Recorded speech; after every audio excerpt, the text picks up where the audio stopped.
Hello friends, હું છું તોસીફ ખત્રી. તમે જોઈ રહ્યા છો લાઈક ઇન્ડિયા. આજે બોડેલી સ્વામિનારાયણ મંદિર ખાતે એક એવો કાર્યક્રમ થવા જઈ રહ્યો છે જે વિદ્યાર્થીઓ માટે એક આશીર્વાદરૂપ ગણાય. બોડેલી સ્વામિનારાયણ મંદિર ખાતે આજે જે પ્રોગ્રામ થઈ રહ્યો છે તેમાં મુખ્ય મહેમાન તરીકે આઈએસ તનુ જૈન આવવાના છે, જે લગભગ 7.5 વર્ષ આઈએસની તૈયારી કરી, આઈએસની સર્વિસ આપી અને એમનું પોતાનું એકેડમી ચલાવે છે. અને આજે બોડેલી ખાતે એ વિદ્યાર્થીઓને માર્ગદર્શન આપવાના છે. તે આપણે એક યુપીએસસી ના જે એસ્પિરન્ટ છે એમની સાથે વાત કરીશું. શું નામ છે? મારું નામ લીઝા છે. તમે કેટલા ટાઈમથી? હું છેલ્લા 5 વર્ષથી તૈયારી કરી રહી છું. અત્યારે મારી એજના કારણે મારે યુપીએસસી અટેમ્પ નહીં આપી શકાય, તો એના માટે જીપીએસસી તરફ હું વળી છું. અને કેટલા અટેમ્પ આપેલા છે?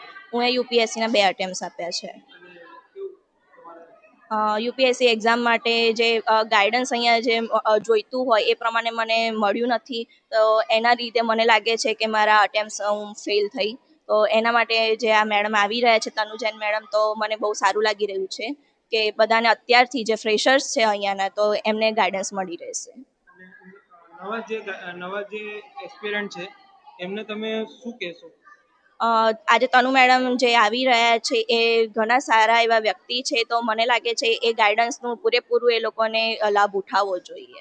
તમે કઈ રીતના તૈયારી કરતા હતા, તો તમને એવું લાગ્યું કે હવે મારથી? છોટા ઉદેપુર જિલ્લો એક આર્થિક રીતે પછાત કહેવાય છે, તો એના માટે ઘણા લોકોને અહીંયા એક તો ફાઇનાન્શિયલી પ્રોબ્લેમ આવતા હોય છે.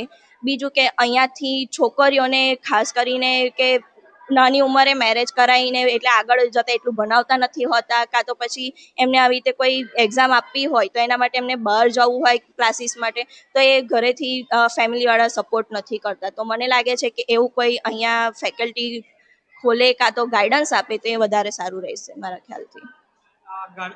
ગાર્ગી જિલ્લા કલેક્ટર, છોટાઉદેપુર જિલ્લા કલેક્ટર ગાર્ગી મેડમ આજે આ જે કાર્યક્રમ કર્યો છે એના માટે તમે શું કહેશો? ઘણો સારો છે. જે ફ્રેશર્સ છે એના માટે તો ઘણું સારું છે. અને મેઇન કે અહીંયા યુપીએસસી માટે એટલું નોલેજ નથી, તો મને લાગે છે તનુ મેમ અને ગાર્ગી મેમ એ અહીંયા સારું એવું કામ કરી રહ્યા છે, તો તનુ મેમ સુધી સારું છે. આ છોટાઉદેપુર ટ્રાઇબલ જિલ્લો કહેવાય છે, જેના કારણે અહીંયા એજ્યુકેશનલ અને જે પૂરતું મળતું નથી. એજ્યુકેશનલ તો મળે, અને એના જે આપણી પાસે બીજા એક એસ્પિરન્ટ છે એમની સાથે વાત કરીશું, જે એમએસ યુનિવર્સિટીમાં ભણે છે. નમસ્કાર, દિશિતા ગોરફાડ. તમે કઈ રીતના હમણાં તૈયારી કરી છો અને કેટલા સમયથી તૈયારી કરી રહ્યા છો? મેં બસ હમણાં 3-4 મહિનાથી તૈયારી સ્ટાર્ટ કરી છે, અને મને એવું લાગે છે કે શરૂઆતથી જો ગાઈડન્સ સારું મળતું હોય તો વિદ્યાર્થી બહુ ટૂંક સમયમાં પરીક્ષા પાસ કરી શકે છે. તમે શું કહેશો, જે બીજા જે વિદ્યાર્થીઓ જે આની પરીક્ષા જે આપી રહ્યા છે, જીપીએસસી છે, યુપીએસસી જે સ્પર્ધાત્મક પરીક્ષા આપી રહ્યા છે, તેમને એવા બાળકોને તમે શું કહેશો? અને જે બાળકો હજુ નાના છે, જે 10મા અને 11મામાં ભણે છે, અને એ લોકોને આની તૈયારી કરવી હોય તો કઈ રીતના કરી શકે, એવું તમને થોડું? એ લોકોએ બહુ શરૂઆતથી જ ગાઈડન્સ, માર્ગદર્શન એવું હોય તો ઓનલાઈન જોઈ લેવું જોઈએ. એ સિવાય એનસીઆરટી, જીસીઆરટી એ બધી પુસ્તકો અને કોન્સેપ્ટ જે છે એ ક્લિયર કરી લેવા જોઈએ. એના માટે ઓનલાઈન ઘણા વિડીયોઝ અવેલેબલ છે. તમે લોકો ગાઈડન્સ મેળવવા માટે તનુ જૈન મેડમને ફોલો કરી શકો છો, એમના મોક ઇન્ટરવ્યૂઝ જોઈ શકો છો. અને એ સિવાય ઓનલાઈન ઘણી માહિતી ઉપલબ્ધ છે, તો આપણે અત્યારે જે ડિજિટલાઇઝેશન થઈ રહ્યું છે એનો સારો ઉપયોગ કરવો જોઈએ અને એના દ્વારા માર્ગદર્શન મેળવવું જોઈએ. તમે મોસ્ટલી ઓનલાઈન એજ્યુકેશન જ હમણાં ફોલો કરો છો કે કોઈ ક્લાસીસ જોઈન કરેલા છે? અત્યાર સુધી તો ઓનલાઈન જ કરેલું છે. હવે હું વિચારું છું કે ઓફલાઈન ક્લાસીસ જોઈન કરું. અત્યાર સુધી એનસીઆરટી, જીસીઆરટી વગેરે વાંચેલી છે મેં.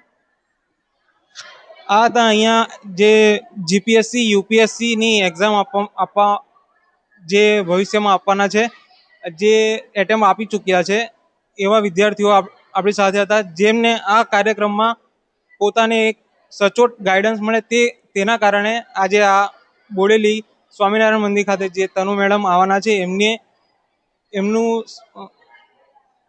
એમનું જે મોટિવેશનલ અને જે કઈ રીતના એમને તૈયારી કરવી તે ગાઈડન્સ મળે, એના લીધે આજે બોડેલી આવ્યા છે. અને